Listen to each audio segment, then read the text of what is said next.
Right. You know, Jake Paul's a kid that's out doing his thing. He's trying to make some money, Right. whatever his deal is. Yeah, I'll fight you. You would fight me? Why not? Dana White ruthlessly humiliates Jake and Logan Paul after their latest desperate stunt. Following a scripted fight against a retired boxer that scammed fans, the brothers weren't satisfied and attempted yet again to deceive the boxing audience with another sham. I have the opposite perspective. I feel like ruining my little brother's boxing career would be so bad. But Dana shuts them down with a brutal reality check, proving once and for all that their promotional antics are nothing more than a disgrace to the sport of boxing. Listen, he's a young kid out there trying to make some money. After all this, it's hard to believe this is the same sport that gave us legends like Muhammad Ali, Mike Tyson, and Sugar Ray Leonard, now tarnished by two YouTube clowns. Out of ways to scam, Jake took to Twitter announcing the moment you've waited for, March 27th, streaming on Max. The biggest joke since Floyd Mayweather carried Logan for 8 rounds just to cash an easy paycheck. Something to do with some sort of episodic thing, right? That was my first thought. This is not a fight. This is some sort of episodic or documentary style. Now, these two brothers, who would sell their souls for a trending moment, are throwing hands, not for legacy or competition, but because they've exhausted every other ridiculous storyline they could milk. On March 27, 2025, live on Max, they'll put on yet another spectacle. But for what? To watch two social media grifters slap each other around in a fight with all. The authenticity of a WWE backstage segment. This isn't real boxing. It's reality TV disguised as a sport. A staged drama where two millionaire brothers pretend to hate each other just long enough to convince gullible fans to waste their hard-earned money. The backlash is brutal and deserved. Let's be real. When a true fighter steps into the ring, they fight for legacy, honor, and greatness. When Jake and Logan do it, they fight for clicks, prime sales, and their next sponsorship deal. I'm just going to tell you the truth. It's not. They're not boxing. Let's talk about real boxing families. The Klitschko brothers, Vladimir and Vitaly, never fought because they respected the sport. The Spinks brothers? Same thing. But the Paul brothers? They'd auction off their own mother if it meant squeezing another dollar from their fan base. As Chris Mannix pointed out on Twitter, social media ran with this as a fight. Smart marketing, as always, by the Pauls. But it was never officially announced as one. Meanwhile, Dana White is having the time of his life ripping them apart. And, let's be honest, when the biggest promoter in combat sports is calling you frauds, you've crossed the line from cringe to full-blown embarrassment. White has been exposing them for years, calling them nothing but glorified con artists pretending to be fighters.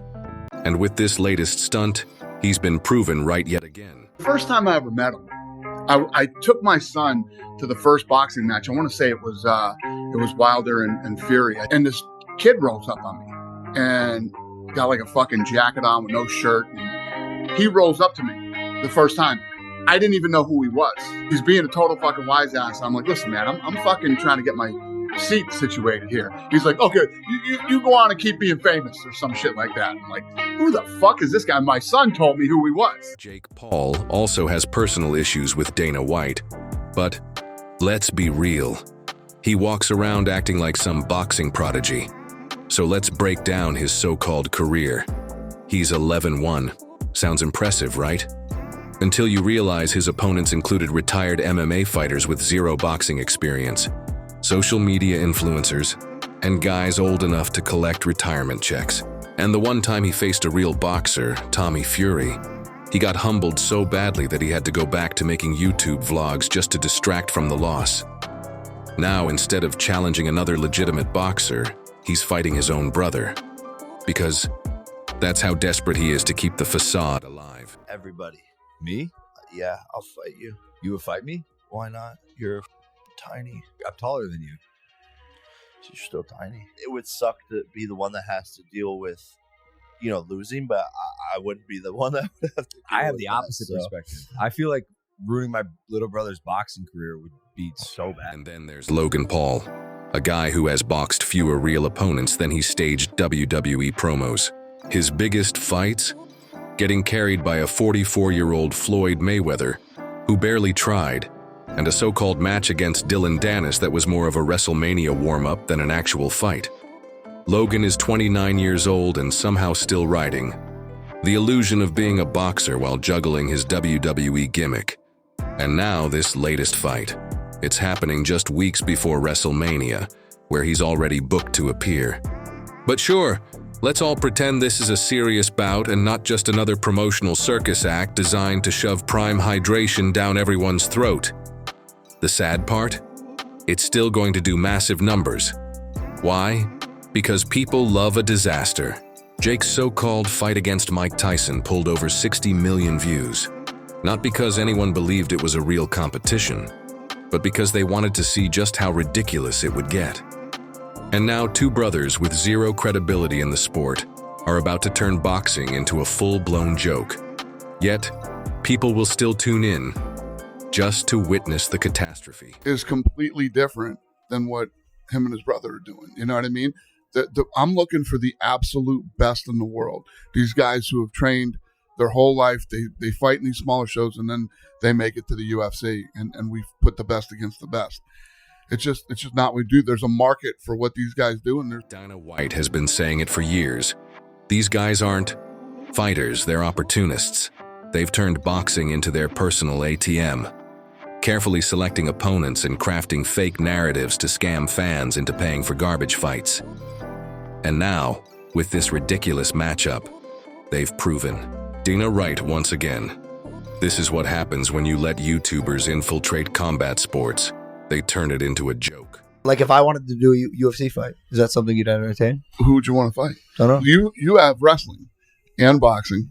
I could get it done. Do you ever do jiu-jitsu? Of course. Yeah. I could get it done, Dana. I'm not saying no. Dana, sign me. I'm not saying no. And let's not forget one of Dana White's greatest mic drop moments, when he publicly humiliated Jake Paul by offering him a real UFC fight against Amanda Nunes.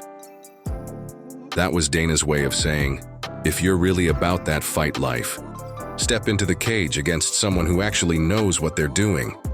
And what did Jake do? Nothing. He never responded, because deep down he knows the truth. He's not here for real fights. He's here to cherry-pick opponents, control the narrative, and ensure every fight is scripted in his favor. For years, these guys have whined about UFC fighter pay, taking shots at Dana White, claiming that MMA fighters only get 20% of total revenue while NBA players get 45%. Oh, how noble, pretending to be champions for the underpaid warriors of combat sports. Meanwhile, they're raking in more money than every UFC fighter combined, simply by staging celebrity boxing matches against hand-picked opponents. They don't care about fighter pay. They just care about keeping the illusion alive and cashing in. In the NBA, they're guaranteed a certain amount of money. Yeah, they still get paid. Fuck? In the UFC, there's no guarantee you have to go in there and fight to get paid. Oh my God. And you take all the risk. It's And- ruthless, dude. It's Let's cut through the nonsense. Jake and Logan Paul don't care about fighter pay. They care about their own pay. Every time they talk about UFC fighters deserving better contracts, it's not about standing up for anyone. It's about taking cheap shots at Dana White to keep their names in the headlines. The irony? These two are doing exactly what they criticize Dana for. They're not in this for competition or to test themselves against the best. They're here to milk the system, cherry-pick their fights, and cash in on a fan base too blinded by the spectacle to see through the scam. Dana White has torched them for this, and rightfully so. Every time Jake cries about fighter pay, Dana just laughs.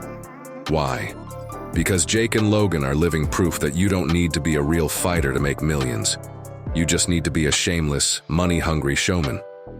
These two have done nothing in combat sports, yet millions of people still fall for their gimmicks. It's pathetic. Poster would have Logan versus Jake. No venue, no anything, right? There's no announcement of an actual fight. On top of that, Jake... Get ready for the most scripted trash talk you've ever seen. Childhood grudges will be dragged up, personal insults will fly, and they'll sell it so convincingly that even skeptics will start to think they really do hate each other. Spoiler alert, they don't. The second the fight ends, they'll be backstage together, laughing and counting their millions while their fans argue over who really won. Now let's talk about the fight, if you can even call it that. This won't be a real technical boxing match. It will be a carefully choreographed spectacle designed for entertainment, not competition. These guys aren't stepping into the ring to prove who's the better fighter. They're stepping in to put on a show, sell pay-per-views, and remind the world that, above all, they are entertainers, not athletes. And the saddest part? It's working. People will watch, not because they respect Jake and Logan as fighters, but because they can't look away from the disaster. They'll tune in just to see how bad it gets, just to watch if this fight becomes the final nail in boxing's credibility. When it's all over, and Jake and Logan are standing there shaking hands and splitting their 9-figure payday, Dana White will be sitting back, shaking his head, knowing once again he was right. The biggest joke in boxing isn't Jake versus Logan Paul. It's the fact that people are still falling for it. If you're tired of these frauds ruining boxing, smash that like button, hit subscribe, and drop a comment. Let's expose this circus for what it really is.